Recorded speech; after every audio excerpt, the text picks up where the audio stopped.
Shai had never met an emperor before, let alone poked one in the face. Emperor Ashravan of the 80 Suns, 49th ruler of the Rose Empire, did not respond as Shai prodded him. He stared blankly, his round cheeks rosy and hale, but his expression completely lifeless. What happened? Shai straightened from beside the Emperor's bed. It was in the style of the ancient Lamio people, with a headboard shaped like a phoenix rising toward heaven. She'd seen a sketch of such a headboard in a book.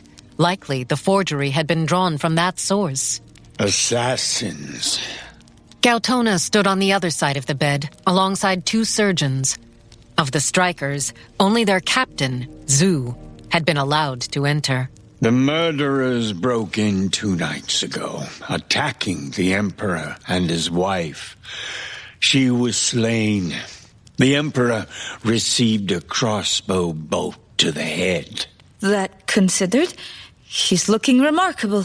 You are familiar with resealing? Vaguely. Her people called it flesh forgery.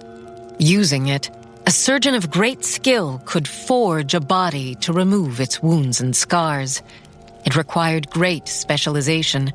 The forger had to know each and every sinew, each vein and muscle in order to accurately heal. Resealing was one of the few branches of forgery that Shai hadn't studied in depth.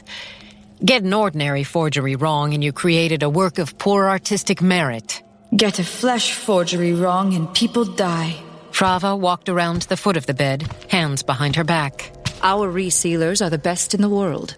The Emperor was attended to quickly following the assassination attempt. The wound to his head was healed, but... But his mind was not? It doesn't sound like they did a very good job at all.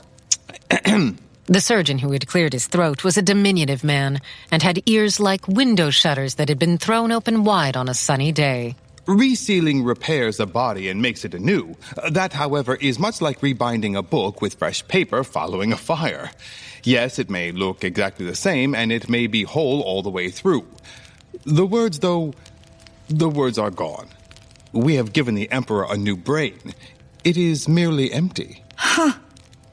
Did you find out who tried to kill him? The 5 arbiters exchanged glances. Yes, they know. We are not certain. Meaning you know, but you couldn't prove it well enough to make an accusation. One of the other factions in court, then? The Glory faction.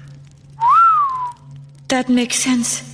If the Emperor dies, there's a good chance that the Glory faction will win a bid to elevate his successor. At 40, Emperor Ashravan was young still by grand standards. He had been expected to rule another 50 years.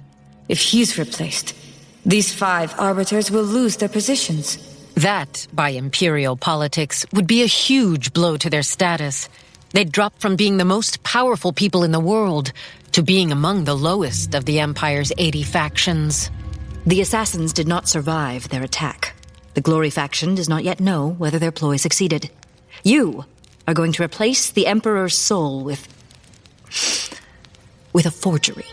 They're crazy! Forging one's own soul is difficult enough, and you don't have to rebuild it from the ground up.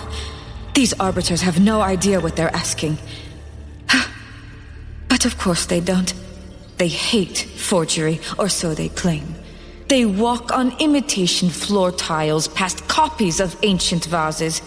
They let their surgeons repair a body, but they don't call any of these things forgery in their own tongue. It's what they consider an abomination, which means I'm really their only choice. No one in their own government is capable of this. I'm probably not either. Can you do it? I have no idea. Yes, it will need to be an exact forgery. If the Glory faction has any inkling of what we've done, they will pounce. The Emperor must not act erratically. I said I could do it.